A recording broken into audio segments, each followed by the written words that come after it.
It's no secret that I love hanging, so much so that my longest hang was 23 minutes and 22 seconds. Yep, that's me hanging on for dear life. Now, the good news is you don't have to hang anywhere close to that in order to get the benefits that I'm going to talk about in this video. In fact, latest research has shown that only 1 to 2 minutes is plenty of hanging time if you do it regularly. And to be honest, I didn't even train for more than 2 or 3 minutes at a time before I undertook this challenge. When I first started hanging, I did not think that it would do so much for my health. It just felt too simple. But after I tried it for 30 days straight, my body felt completely different. It was like medicine. The benefits that I was getting to me seemed like magic. So if you sit a lot, if your shoulders are stiff, tight, and immobile, if your upper back aches or you feel compressed and hunched over, this might be the simplest fix that you have never tried. Here's the problem. We as humans were built to hang, but we stopped. Just look at kids on monkey bars. Look at apes in trees. We have the anatomy for it. Long arms, strong shoulders, mobile scapula, a nice grippy thumb. Hanging is in our evolutionary blueprint. But what do most adults do now? We sit, we type, we scroll, we hunch, and we barely reach overhead in daily life. So what happens when we stop hanging? Compression in the spine. Gravity pulls us down, and without decompression, the spine tightens and shortens. We suffer from poor posture, forward head, rounded shoulders, collapsed rib cage. We get reduced shoulder range, so we lose the overhead capacity that makes us human. And we experience chronic tightness and pain, especially in the neck, traps, lats, and rotator cuff.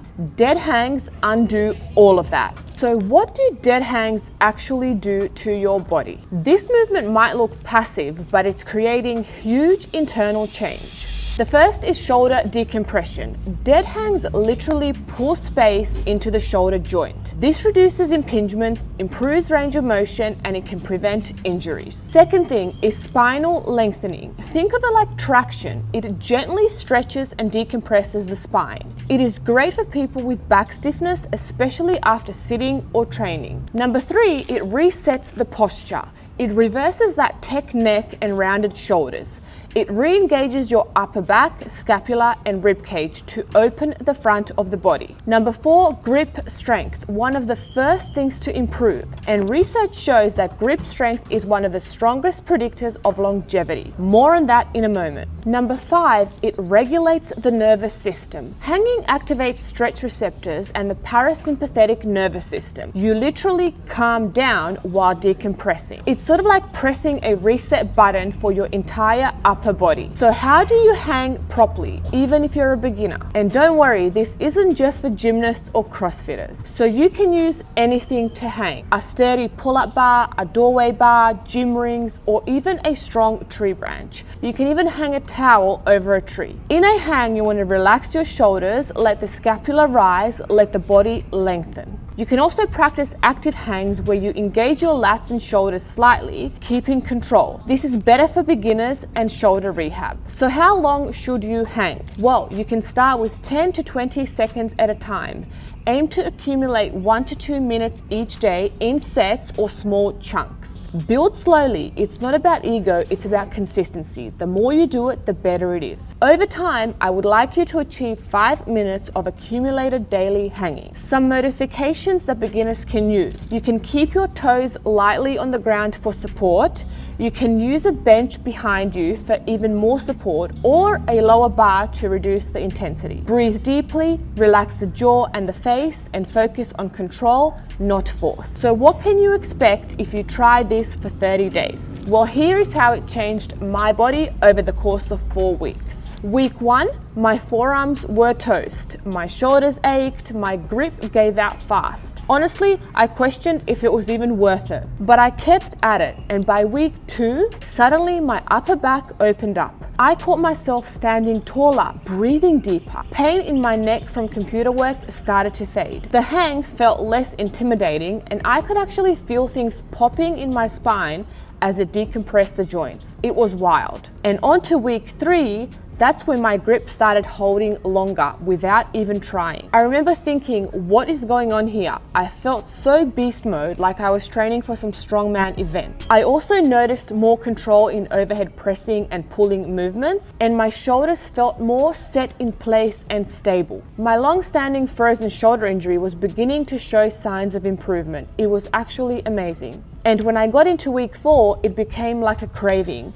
I would look forward to it first thing in the morning, last thing at night. I warmed up with it before training and I cooled down with it after. I craved it in between sets, during daily breaks, or when I felt tight. And the weirdest part, my mind felt calmer, my breath slower. It became almost meditative. Honestly, it's become my favorite thing to do. By day 30, your body starts adapting around this movement.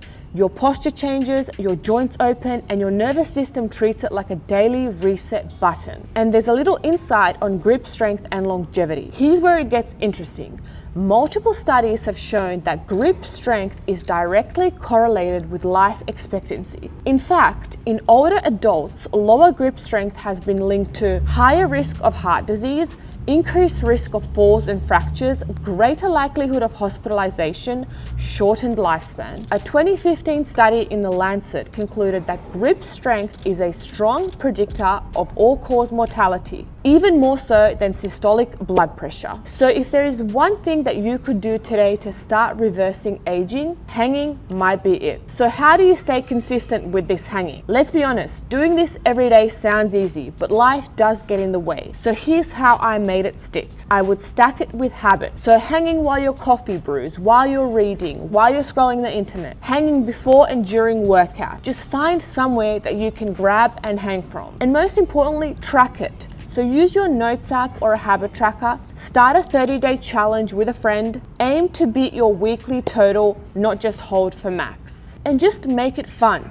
Use a timer with music, hang barefoot outside, turn it into a morning ritual. If it takes less than 2 minutes and makes your whole body feel better, why wouldn't you just try it? If you've been struggling with stiffness, poor posture, or just want to feel better in your body, start here. Start hanging. It's primal, it's powerful, and it might just be the simplest longevity tool that you're not using. And if you want more, click here for the 5 exercises that I recommend next, especially if you want to unlock even more strength, mobility, and freedom in your body. See you in the next video and keep hanging.